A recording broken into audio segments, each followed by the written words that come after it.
I think I'd get along very well with Vladimir Putin. Putin is a nicer person than I am. And he might be bad, he might be good, but he's a strong leader. He just said it's not Russia. I will say this, I don't see any reason why it would be.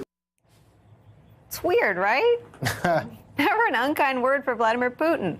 So it comes as no surprise that while Washington, including the Pentagon, was up in arms over Trump's decision yesterday to withdraw troops from Syria, his favorite friend overseas, Putin, spoke out at his year-end news conference and said, on this, Donald is right. I agree with him. Trump's foreign policy positions always seem to benefit Putin and Russia. It's a long list that includes Trump's campaign changing the Republican platform to be more Russia-friendly, fighting to implement the sanctions passed by Congress, attacking our Western allies constantly, inviting Putin to Washington even when he was advised not to, and siding again and again and again with Russia over his own intelligence community on whether or not Russia meddled in the 2016 election. Bill Kristol's back. It makes me miss John McCain. A lot of things make me miss John McCain these days, and George H.W. Bush, and a lot of Republicans who were against authoritarians around the world. And it makes me feel sad about Rubio and the rest of their lobotomies. I mean, why aren't they hair on fire about this?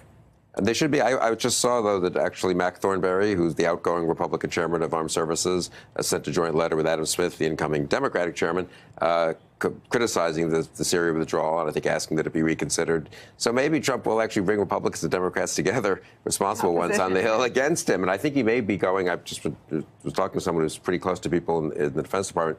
He may also be going for a quick withdrawal from Afghanistan. I do think, I mean, this thing, he believes this. I think, you know, that he also has his own indebtedness to Putin, perhaps, and other things. But he believes his America First stuff, and part of America First is not getting involved in complicated, messy situations where you have a few thousand peacekeepers and it's a very, you know, uncertain and unresolved conflict. I would argue, I think many people would argue that they're doing much more good than harm, and that the cost is worth paying, at least for now.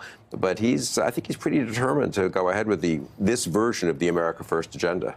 Samson, do we make a mistake by separating out the investigation into possible collusion and coordination with Russia from foreign policy stories that so please Vladimir Putin? I mean, no. They seem to be one and the same. No, I mean, the list you went through shows the interconnectivity of it all. It started with the changing of the Republican Party platform during the convention. We still are not entirely sure why and who decided that that would be the change. It, of course, continued into the transition in which General Flynn was talking with the Russian ambassador about not responding aggressively to sanctions, which you can argue was within his right, but then lying about why he did that was very curious. And, of course, it continued into the Helsinki summit, in which Trump had this just utterly bizarre performance. So, in reality, everything that Trump is doing on the global stage is connected with these investigations, or it seems to be connected with these investigations. I would agree with Bill. There is an element of this that Trump has always been this sort of, you know, retrenched from the global scene, focus on the homeland type of guy. And to a degree, this is the fulfillment of it. But you can't just separate these two at this point. They're too intertwined. There's too many questions surrounding what kind of influences have been brought to bear over him.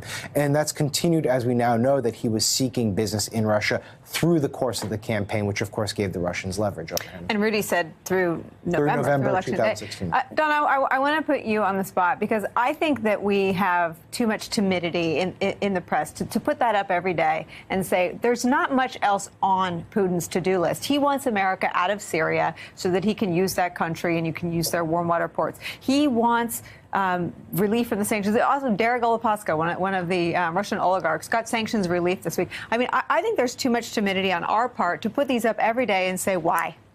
Well, I mean, I think that's the big question. And I mean, some of this might get resolved in the Mueller probe, and others, Congress is going to have to dig into this because it also seems that even when Congress has imposed sanctions, this administration fails to implement them. And there has to be, I mean, the question is the why that goes to that. And I think that it's going to be important for us to not like just leave it on the back burner or keep a running list without calling attention to it, because then it makes it seem like this is all okay. And there's something, you know, we can't identify, but there's something that just doesn't feel right about it. Let me see that list again. Put that list up again. Eli, it strikes me that if President Obama had done all of these things, and they were all on Vladimir Putin's to-do list, or say a country that Republicans were very critical of his diplomacy with, say he'd done 10 things that Iran wanted. There's the list. If President Obama had done this many things that an American adversary wanted, Republicans would have marched on Pennsylvania Avenue to the White House. I mean, this would be flashing red lights. This would have been a presidential crisis of epic proportions. Why isn't this front and center?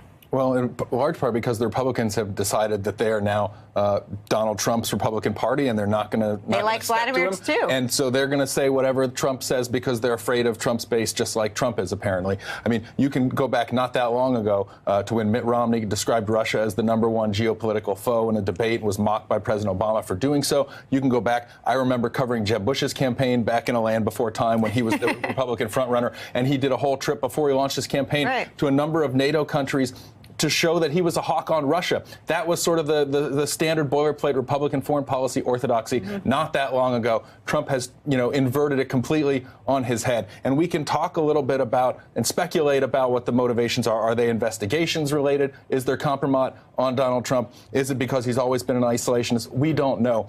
But one thing that's obvious, there is no process going on between the Pentagon and the White House when the president decides to send troops or the to a fake war on the border, or when he decides to pull troops out of Syria. He's not conferring with Mattis. He's just doing this almost, governing by tweet, controlling the military by tweet. And that's really troubling, I think, to a lot of people who've worked in government a long time, that's really how our government is going right now.